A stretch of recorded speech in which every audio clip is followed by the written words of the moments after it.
Welcome back, Unexplained Ones, and a very special Memorial Day welcome to All Things Unexplained, where the unknown meets the undeniable. I'm your host, Dr. Mounce.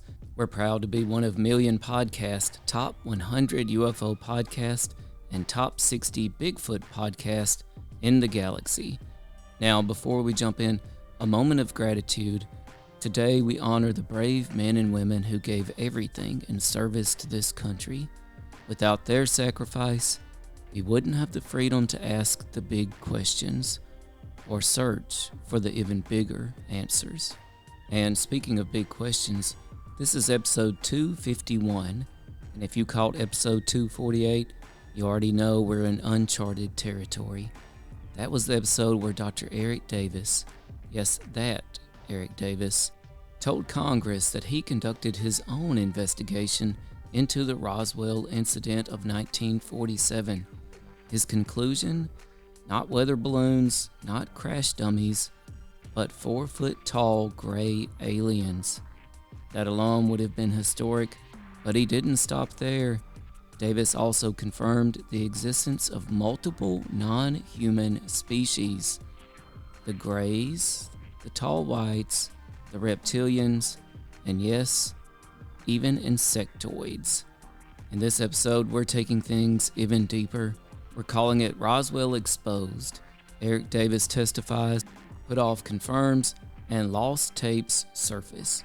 Because just hours after the Davis testimony, Dr. Hal Puthoff appeared on the Joe Rogan Experience and revealed something never before heard publicly, that Davis personally interviewed Generals Exon and DuBose, two men with direct ties to the original Roswell cover-up. And that's not all. We've got newly unearthed audio from the National Archives where Air Force officials are caught mocking investigators and admitting to document suppression. Buckle up, because today we're following the breadcrumbs right into the heart of the mystery. And if you enjoy what we're doing, here's how you can keep All Things Unexplained going strong and free as always. Subscribe to the show on your favorite podcast platform, leave a 5-star rating, and give us a review. It helps more than you know. Subscribe to our YouTube channel at youtube.com/@allthingsunexplained. Grab some gear at unexplainedswag.com, or check out everything we're doing, and you can even donate at allthingsunexplained.com. This is All Things Unexplained. I'm Dr. Mounce, and it's time to expose Roswell like never before. I am here to discuss the so-called flying saucers. We know now that in the early years of the 20th century, this world was being watched closely by intelligences greater than man's. Did the CIA write Wind of Change by the Scorpions? As humans busied themselves about the various concerns, they were scrutinized and studied. Dr. Loeb, what percentage chance do you give it that you have indeed uncovered extraterrestrial or non-human technology? With infinite complacence, people went about their affairs, yet across an immense ethereal gulf, intellects vast and unsympathetic drew their plans against us. All of a sudden, a stick out of nowhere landed right in front of us, and there was no tree, nothing overhead. Something threw it at us. Yeah. All Things Unexplained. So some of that, I think, sir, will say for closed session. Hello, Unexplained Ones. I'm Dr. Mounce, and welcome back to All Things Unexplained. We're diving into even more Roswell developments, actually 2 of them, both happening on May 1st, 2025. So just a few days ago, one came straight from a congressional briefing, and the other from the Joe Rogan Experience. We're going to break it all down, but first, if you haven't subscribed already to our YouTube channel, be sure to do so. It really helps out the channel. And be sure to visit our YouTube store where you can pick up mugs, hats, hoodies, t-shirts, lots of great All Things Unexplained merch. And now, let's dive into this recent Roswell news. So just a few weeks ago, the National Archives quietly put out previously unreleased UFO-related audio recordings from the 1990s. In one clip of an interview whose transcript went into the infamous 1995 Roswell report, we hear Lieutenant Colonel Sheridan Cavett, who accompanied Major Jess Marcel to the debris field in Roswell in 1947, mock legendary UFO researcher Stanton Friedman. This interview was conducted by Colonel Richard L. Weaver for the previously mentioned Roswell report that came out in 1995. Let's listen to the clip. He's a nice man. He has a nice family. What the date on that is? A letter from Doyle. It says, when you call a press conference, tell the world, let me know, I want to be there.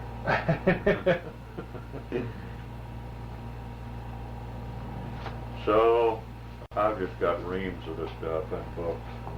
Do you mind if I look through that real quick? Oh, heavens no. See, I from that nut up in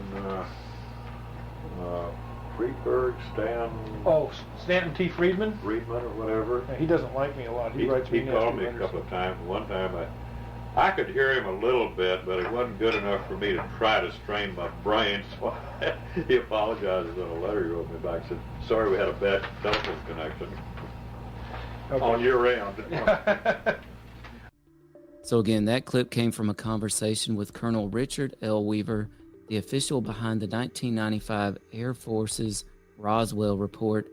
Also present were Lieutenant Colonel Sheridan Cavett, who accompanied Major Jesse Marcel to the debris field in Roswell in 1947. The fact is, Cavett always downplayed what they found at Roswell, but the speculation has always been, was Cavett under orders to stick to that particular cover story? And then there's a second, more disturbing clip. This one reveals what appears to be intentional evasion of FOIA, Freedom of Information Act laws, and document hiding. In this previously unheard audio clip, we've got someone from the Air Force interviewing Charles B. Moore, and his wife was also present, and she did chime in during the interview. This interview happened also in 1994. A fact about Moore: Moore was a Project Mogul scientist who said the Roswell debris was a Mogul balloon. But the speculation is the Air Force wanted to pin Roswell on Mogul so bad that Moore was the perfect patsy to make this happen. Of course, we first released both these audio clips on Twitter. And on Twitter, you can find us at AT Unexplained. Be sure to follow us on Twitter.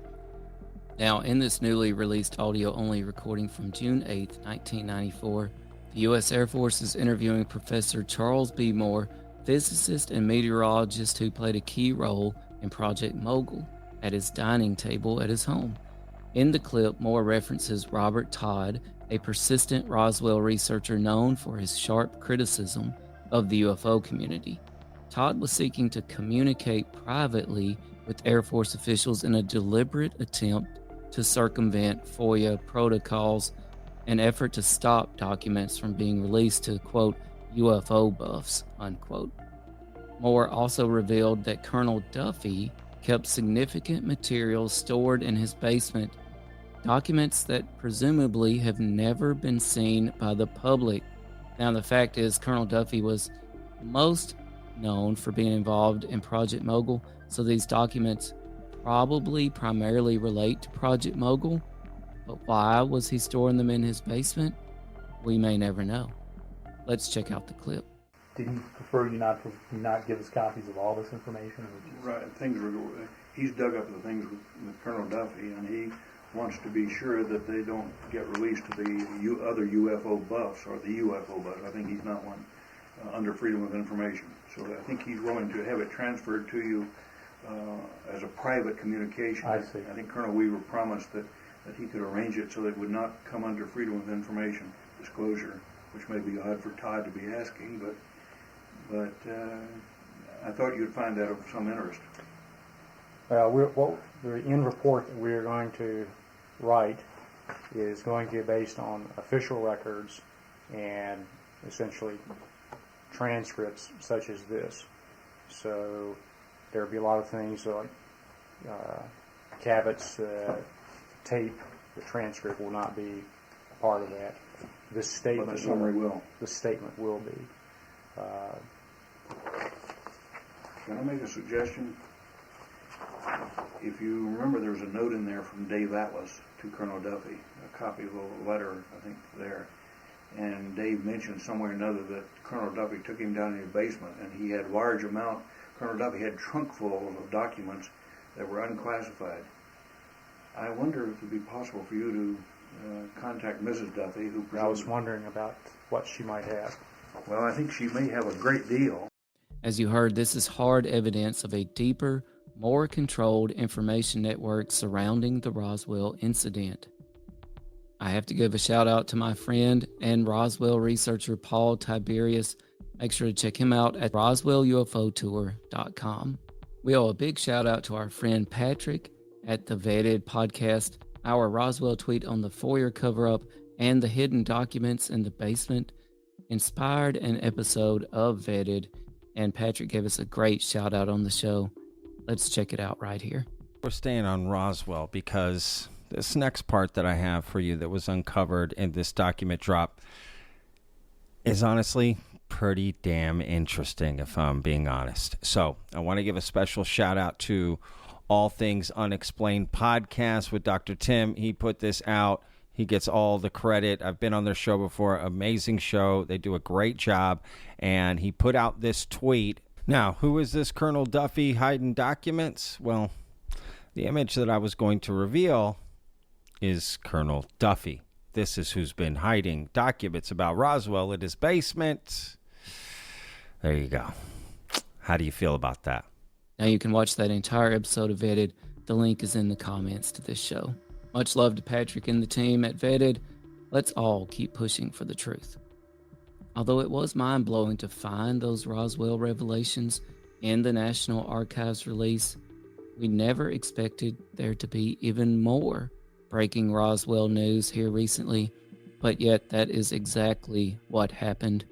On May 1st, 2025, the UAPDF, that's the UAP Disclosure Fund, sponsored a congressional briefing on UAPs. Now, we live streamed that congressional briefing on YouTube and on our Twitter. We also turned it into an audio podcast with easy-to-navigate chapters. Check out the show description to get to all those links. So who is the UAPDF? Well, the fact is the UAP Disclosure Fund is an independent nonprofit advocating for full government transparency on UAPs. Learn more at uapdisclosurefund.org. But the speculation is this group may be laying the foundation for a more official, public-facing disclosure campaign. The congressional hearing was moderated by none other than Lou Elizondo, former head of ATIP. He ran the Pentagon's UFO program, but speculation is that some believe Lou still operates under certain NDAs or classified restraints, and now there's a little bit of controversy over a UFO photograph, or I should say a supposed UFO photograph that he unexpectedly unveiled during part 2 of the UAP briefing. We won't get into that this episode, but what we do want to get into is the testimony of one of the witnesses. So the attending representatives were Representative Anna Paulina Luna from Florida, Representative Tim Burchett from Tennessee, and Representative Eric Burleson from Missouri. What we want to get into is the testimony of one of the speakers, though. The speakers were Dr. Avi Loeb, who has appeared many times on All Things Unexplained. Again, head to the show description for links to all Avi Loeb's appearances on All Things Unexplained. Avi Loeb is a Harvard astrophysicist. He is with the Galileo Project. He first suspected that Oumuamua was an extraterrestrial object, and he went in search of interstellar fragments off the coast of Papua New Guinea. Also at the briefing was Rear Admiral Tim Gallaudet, former Navy oceanographer, who's now focused on not only UAPs, but specifically USOs, unidentified submerged objects. And with the explosive testimony regarding Roswell was Dr. Eric Davis, theoretical physicist known for his work on wormholes, advanced propulsion, and UAP programs. Some facts about Eric Davis. He was a consultant for the Pentagon and wrote papers on exotic tech for the Defense Intelligence Agency, but speculation is that Davis has long been whispered about as someone with direct knowledge of UFO crash retrievals. And now, let's play the shocking clip from the UAP Congressional briefing where Eric Davis told us all about species of aliens. Like, what was their size and how many were usually on a craft? They're typically the multiple species. People are familiar with the Greys, the Nordics. People have talked about reptilians and insectoids. It's not that they're reptilian or insectoid, it's that they resemble to the Pacific of reptile or insect type humanoid, because they have this a head and 4 limbs and torso. So large, small, human size, human scale.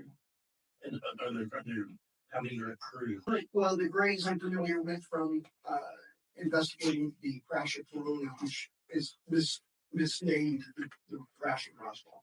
It's not the crash at Roswell, it's the crash at Rogan, Mexico. Those were Greys, those were 4 foot tall. The Nordics are typically human size, probably, I've heard 5-6 feet tall. And same with the people who mislabel reptilian and insectoid, they're roughly that height too. I haven't heard anything about anything 7 or 8 feet. So there you have it, folks. Eric Davis to Congress. We've got Nordics, we've got reptilians, we've got insectoids, and based on his Roswell investigation, an investigation which, so far as we can determine, was completely unknown about. There's no record of any investigation of Roswell by Eric Davis. Based on his Roswell investigation, it was 4 foot tall gray aliens that crashed at Roswell in 1947. This is one of the most direct, on-record statements about non-human crash victims in a formal government setting. Now, speculation is, could this have been a soft form of disclosure, slipping out during an unclassified section? Has Eric Davis ever spoken on another podcast or somewhere else about his own Roswell investigations? If you know of anything, please let us know. Now, incredibly, either by coincidence or synchronicity or some type of planning, later that day, May 1st, on a pre-recorded interview on the Joe Rogan Experience, Joe Rogan has a chance to talk to Hal Puthoff. Ironically, Hal Puthoff recently came up on All Things Unexplained, or basically came up as we were talking to legendary remote viewer Lyn Buchanan. Russian Colonel Penkovsky tried to defect, and he brought with him papers showing that the Russians had developed that and that they were getting our secrets using psychic spies. And everybody had a good laugh about that, but the intelligence services, they don't laugh. They don't laugh very much. They looked at it, and they looked at the results, and they said, this seems to be working. Well, we have to have it too. So they went out to SRI, Stanford Research Institute, found 2 laser physicists who had written a paper about how the intentions and the attention of a laser physicist actually affects the beam of light. And so that was the closest thing. They hooked up with Inga Swan and actually developed this process for using your intuition to spy. Lyn Buchanan mentioned how our intelligence community began to get involved with remote viewing, and they sought out a physicist who had done work on lasers. Well, that physicist was none other than Hal Puthoff. And that afternoon, shortly after the Congressional briefing, sponsored by the UAPDF, Hal Puthoff dropped an even deeper Roswell revelation regarding Eric Davis. Let's check it out. Roswell crash is the big one, right? That's the one that everybody knows about, and it was in 1947 in Roswell, New Mexico. What do you think that was? I think it was a true non-human intelligence craft that crashed. We've talked to one of my colleagues, Eric Davis, is one of my senior scientific advisors. He interviewed General Exon, who had been head of Wright-Patterson Air Force Base and so on, and also DuBose. So he's interviewed a couple of people that were involved back in those days, and they say it was the real deal, that this was a real unidentifiable crash, and these materials were really from out someplace. So Hal Puthoff tells Joe Rogan that Eric Davis did indeed conduct his own Roswell investigation. Not only that, but he tells us Eric Davis interviewed Exon and DuBose. Let's unpack that a little. General Arthur Exon was a former commander of Wright-Patterson Air Force Base, which many believe housed the Roswell wreckage, whatever that happened to be. General Thomas DuBose was in the infamous photo next to the weather balloon debris that ran in the newspaper, and later recanted the balloon story, not just in 1978, but also in 1991. There's no doubt in your mind, I gather, that the balloon story was a cover story. Absolutely none. We knew that it was a cover story, and whose idea it was, I haven't the vaguest idea, but we used that in order to assuage the curiosity of the press, because this had gotten out in the Fort Worth Star-Telegram, Dallas News, and the UPI. And the press release from Roswell, Blanchard's press release. Yeah, there are all these pictures from Roswell. You see, all this created a lot of hubbub. It was a cover story. The balloon part of it is the story that's to be given to the press, and that is it, and anything else, forget it. Mullen told me, you are not to discuss this, and this is a point of which this is more than top secret, as he said. It's beyond that. It's within my priority as deputy to George Kenney, and he in turn responsible to the president. This is the highest priority you can exhibit, and you will say nothing, and that's the end of it. Hell, I was in one of the three people that had the top secret eclipse for the atomic bomb in the headquarters Air Force. That wasn't something you would have talked about at home? Never. I never talk about it to Rose. I wouldn't talk about it to you or anybody else. According to Hal Puthoff, Davis interviewed both men directly. At least that's what it sounded like to us. Now we wonder, was Eric Davis just recalling stories that he had heard about or that someone had told him? Or did Eric Davis really directly interview DuBose and Exon? If so, this is quite the revelation, as such interviews were previously unknown about. So my friend Paul, again with the Roswell UFO tour, and we wondered, was it even possible for Davis to have interviewed these men? Let's look at the timeline. Thomas DuBose died on February 24th, 1992. Arthur Exon died July 22nd, 2005. So it seems like Davis could have possibly interviewed both men before their death. Well, we wondered, how old is Eric Davis? And I did something I do a lot. I asked AI a simple question for my research for this show. How old is Eric Davis? The one involved with UFOs, of course. And AI pretty much has always immediately told me the age and birth date of whoever I asked them about. Well, something quite strange and curious happened. When I asked AI how old is Eric Davis, it said unknown. Davis's birth year is not publicly known, not even through academic or government records. Very mysterious, very bizarre.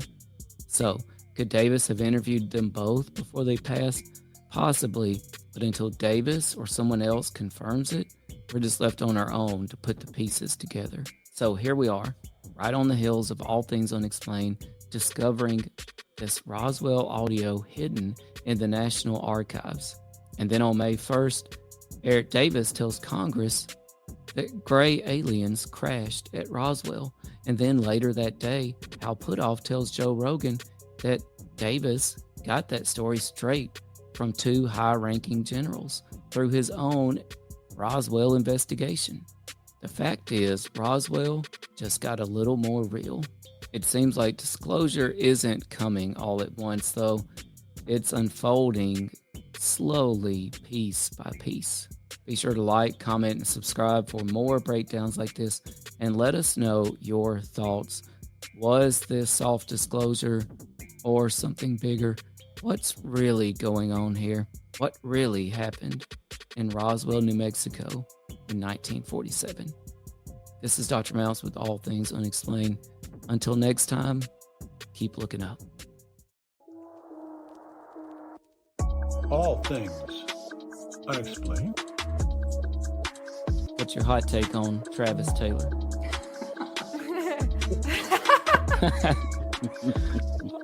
I've got an exclusive for you guys if you want it about the Alaska. We do. Okay. Dr. Taylor was revealed to be the chief scientist of the UAP task force with the Pentagon. So some of that, I think, sir, will save for closed session.